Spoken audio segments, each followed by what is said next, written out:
What's up, everybody? In this video, we're going to cover USACO's 2019 January contest, silver level, problem number 1, grass planting. It's the time of the year for Farmer John to plant grass in all of his fields. The entire farm consists of n fields, where n is between 1 and 10 to the 5th, conveniently numbered 1 through n. Okay, so like field 1, field 2, field 3, and so forth. Conveniently connected by n-1 bidirectional pathways in such a way that every field can be reached, can reach every other field via some collection of pathways. Okay, so this is a very important structure. This is a tree structure. And essentially what this means is that if we were to start off, let's just draw one of these. If I start off with one farm, I have 0 paths. If I add a second farm, which is 2 farms, then I would have n-1, which is 1 path. The number of paths is always going to be exactly 1 less than the number of farms, and all the farms are reachable, which means we can't have any isolated fields. Now, the reason this is an important structure is every time I add a field and I connect it, I'm building the network larger, but there's no way for me to make a loop.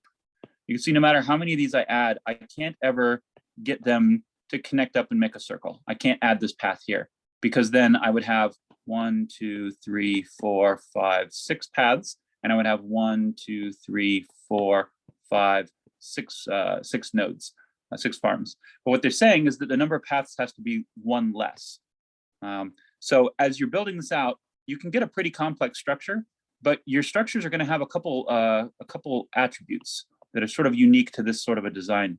One of them is that every single farm has exactly 1 path to every single other farm. So for example, if I have this farm over here going to this farm over here, no matter how complicated this network gets, there will never be a different path between these 2 nodes. So I'm going to draw out the path right now. So I've got these connected, this connected, this connected. In fact, at the moment when you add a farm, it's already determined exactly what the path is going to be between those 2. So this is, at the moment I added that farm, that path was created.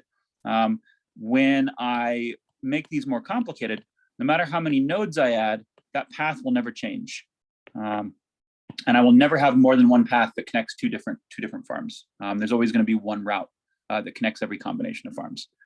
Farmer John can potentially plant a different type of grass in each field, but he wants to minimize the number of grass types he uses in total.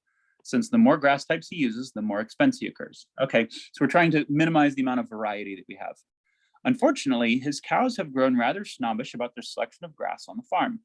If the same grass type is planted in 2 adjacent fields directly connected by a pathway, for example, these 2 are 2 adjacent fields, A and B, or even 2 nearly adjacent fields, which both directly connected to a common field with pathways. In that case, that would be like A connecting to some field X, which then is connected to B. Then the cows will complain about lack of variety in their dining options. So in either of these 2 situations, A and B are not allowed to have the same type of grass. They have to have different grass types. The last thing Farmer John needs is complaining cows, given how much mischief they've been known to create when dissatisfied. Please help Farmer John determine the minimum number of types of grass he needs for his entire farm. Okay, let's scroll down. Okay.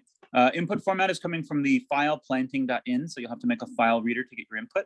The first line of input contains n. Each of the remaining n-1 lines describes a pathway in terms of the 2 fields it connects. Fine, okay, so this is n, and then this shows that there's a path between 1 and 2.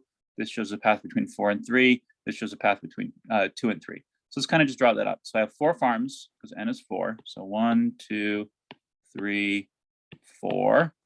I have a path between 1 and 2. I have a path between 4 and 3, and I have a path between 2 and 3. And it says the sample output is 3. So let's just kind of run through this here. If I were to use grass type A, let's use green for grass type A. So if I were to use grass type A at 1, then at 2, I have to use a different type of grass because I can't have 2 adjacent fields that have the same grass type. So I'm going to use blue. Blue will be B, grass type B. At location 3, I have to use yet again a different kind of grass, because I can't have a common neighbor. If I were to use green here, then farm number 2 would have 2 neighbors, each with green grass. We're not allowed to have that either, because then that would be the common node that has 2 of the same color. So essentially, what that means is that every node has to be a different color from all of its connected farms, And then every connected farm has to be different from every other connected farm. Finally getting to 4, but remember we want to minimize the number of grass types. We're allowed to use green again. The reason we are is because if I make these both green, they don't share a common neighbor. Because of the fact they don't share a common neighbor, they don't have a problem. So that's A, B, and then I had my C was in yellow. So I've got 3 types of grass, and that is the sample output. So my recommendation for these problems is to draw out as many examples of this as you can. And I'm going to start drawing a example here. If you want to pause for a minute and use this time to draw out a couple of your own examples with pencil paper, that would probably be helpful before moving forward. Let's see, so I'm going to do here, here, here, here. Branch this one off, branch this one off.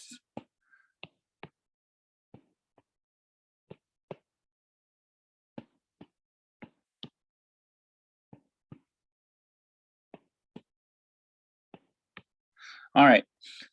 All right, so what I'm going to do is I'm going to start using, I'm going to start just color coding this. So I'm going to have grass type A is going to be red. And we're just going to have to be, I'll make it extra filled in here so you can tell. So this is like grass type A. So I plant grass type A here. That means that the next farm over has to be a different color. So we'll go to yellow. I'll make that one yellow.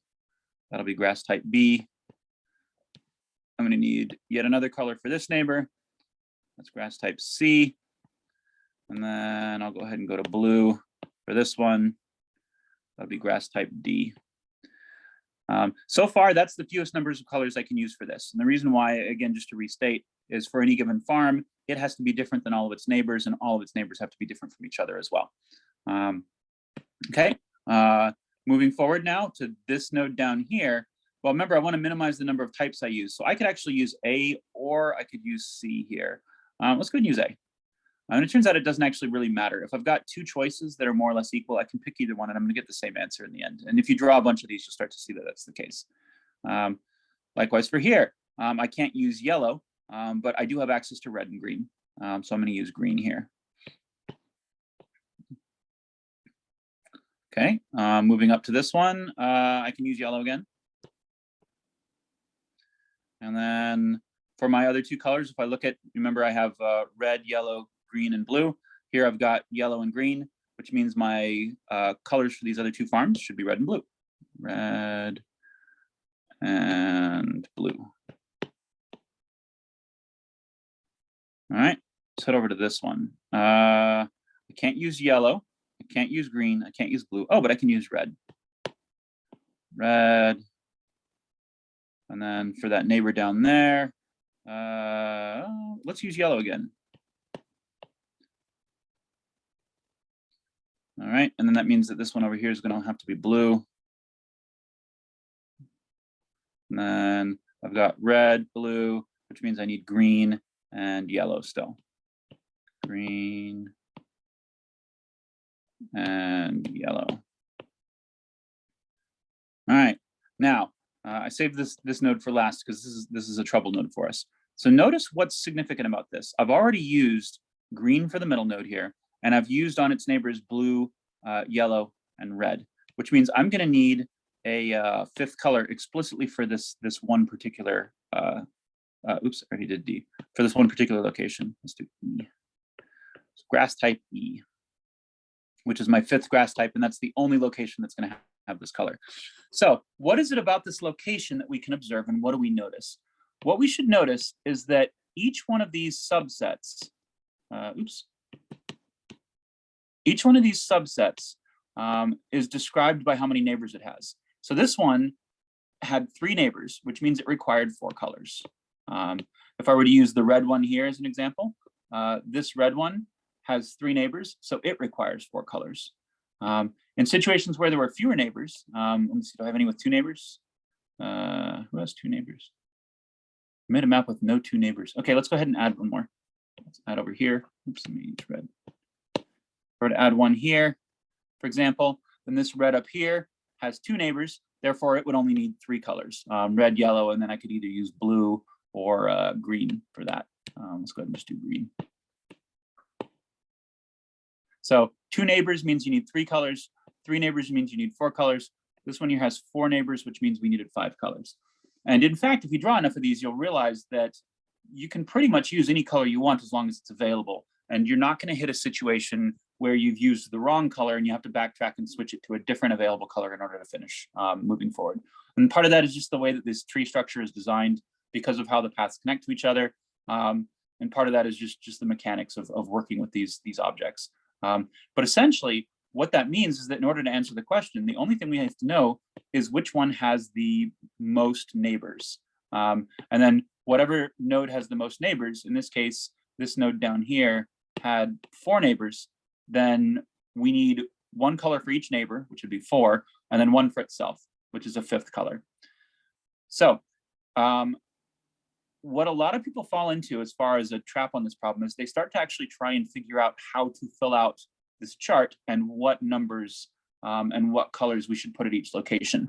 But you don't actually have to do that. Remember, the question is just asking you how many colors you need. In order to do that, the only thing you need to know is how many neighbors you have. So if I were to back up to here, let me get this big map again. I'm going to go ahead and number all these and write this the way it would look if it was input for a problem. So we're going to let's do this will be 1, 2, 3, 4, 5, 6, 7, 8, 9, 10. Let's stop with 10. I'm going to trim some of this off so we don't have quite as much work to do.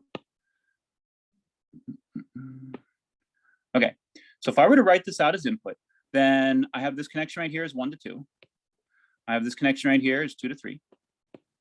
I have 2 to 4. I have 4 to 6. I have 4 to 5. I have 6 to, I didn't number that one, did I? Let's call that 11. I have 6 to 11. I have 6 to 10. I have 6 to 7. I have 7 to 8. And I have 8 to 9. Now, what I ultimately need to do is figure out how many neighbors each of these things has.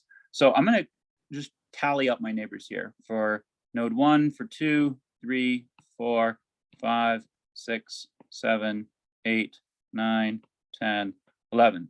Okay, so ignoring this map entirely and just looking at our input here, 1 to 2 means I have 1 for 1 and I have a 2.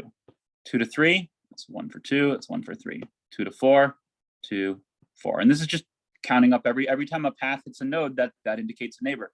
And since these are bidirectional, each path is only stated once. 4 and 6, 4 and 6, 4 and 5, 4 and 5, 6 and 11, 6, 11, 6 and 10, 6, 10, 6 and 7, 6, 7, 7 and 8, 7, 8, 8 and 9, 8, 9. So here's one neighbor, which we can verify 1 in fact has one neighbor. Here it shows 2 has 3 neighbors, which it does, 2 and its 3 neighbors. 1 neighbor, 3 neighbors, 1 neighbor. 6 with 4 neighbors, that was the center one that had the most neighbors. 2, 2, 1, 1, and 1. The largest number of neighbors I have here is 6 with 4 neighbors. So if I've got 4 neighbors plus 1 for 6 itself, that's going to be a total of 5 colors. And in fact, that was how many colors I needed in order to solve this, was the red, yellow, blue, green, and black. So going back to the original problem, all we really need to do is set up some sort of a structure, probably an array, initialize it all to zeros. And then as you're reading through this, just figure out how many times each number occurs. 1 occurs once, 2 occurs once, 4 and 3. So 4 is going to occur once, and 3 is going to occur once, and then 2 and 3. 2 is now occurring twice, 3 is now occurring twice. Between 1, 2, 2, and 1, largest number I have is 2 neighbors, plus 1 for the node itself equals 3, and that's our final answer. Alrighty, good luck coding it, and I'll talk to you on the next one.